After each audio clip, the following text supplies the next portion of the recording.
तो मेरी आपसे गुजारिश है कि आप मुत्तहदा तौर पर जहां पर मजलिस के उम्मीदवार रहेंगे, आप मजलिस इत्तेहादुल मुस्लिमीन को कामयाब करिए। और जहां पर अभी फैसला नहीं हुआ, यहां बैठने वाले एमएलए को भी नहीं मालूम कि उनको टिकट मिलेगा या नहीं मिलेगा, समझे ना आप। अब इसके बाद जाहिर है सब परेशान होंगे, ये क्या बोल के जा रहे हैं लोग।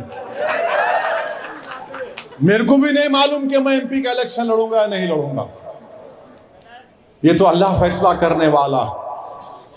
अल्लाह सुब्हानहू तआला से आपसे मेरी गुजारिश है कि आप दुआ करो कि अल्लाह मुझसे और मेरे साथ जो जमात के अरकान हैं, जिनसे मैं मशवरा करता हूं, अल्लाह हमको अच्छा फैसला लेने की तौफीक अता फरमाए। आसान काम नहीं है, बहुत मुश्किल काम होता है। अगर ईमानदारी से देखा जाए तो सब हकदार हैं, मगर फैसला लेना है। और दूसरा फैसला ही नहीं हुआ कि मंजलिस कहां से लड़ेगी। अभी सबको बेचैनी है, कहां से लड़ रहे, कहां से लड़ रहे, कहां से लड़ रहे।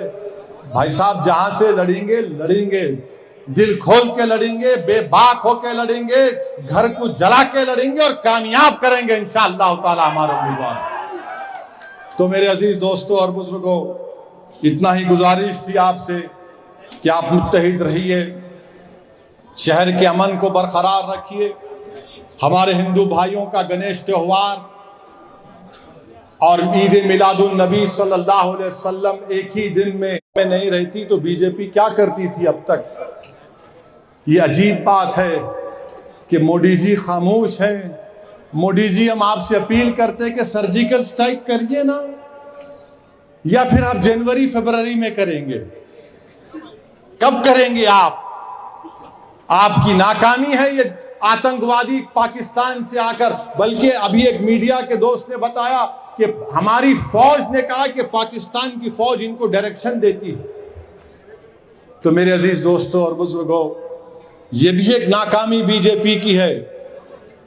मगर वजीर आजम एक नया बात अब करने वाले हैं, थोड़े दिनों में आप देखेंगे। मगर हमारा काम यह है कि हम अपने हौसलों को बुलंद रखें। रब्बीउल अव्वल का महीना शुरू हो चुका है। अल्लाह के रसूल सल्लल्लाहु अलैहि वसल्लम की आमद इस माह मुबारक में हुई थी। तो मेरी आपसे गुजारिश है कि आप रसूल अल्लाह सल्लल्लाहु अलैहि वसल्लम की सुन्नत पर अपनी जिंदगियों को गुजारें। रसूल अल्लाह सल्लल्लाहु अलैहि वसल्लम की उन सुन्नतों को जिंदा करें ताकि हमको जिंदगी मिल सके।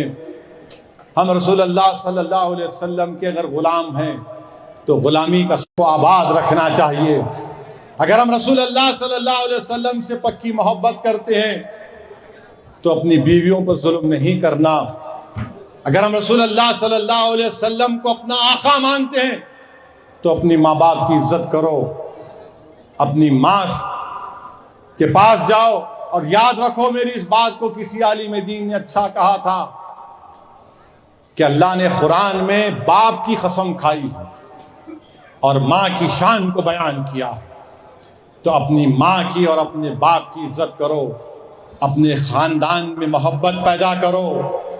अगर तुम रसूल अल्लाह सल्लल्लाहु अलैहि वसल्लम के सच्चे पक्के आशिक हो तो ये माह मुबारक में रसूल अल्लाह सल्लल्लाहु अलैहि वसल्लम की आमद हुई है।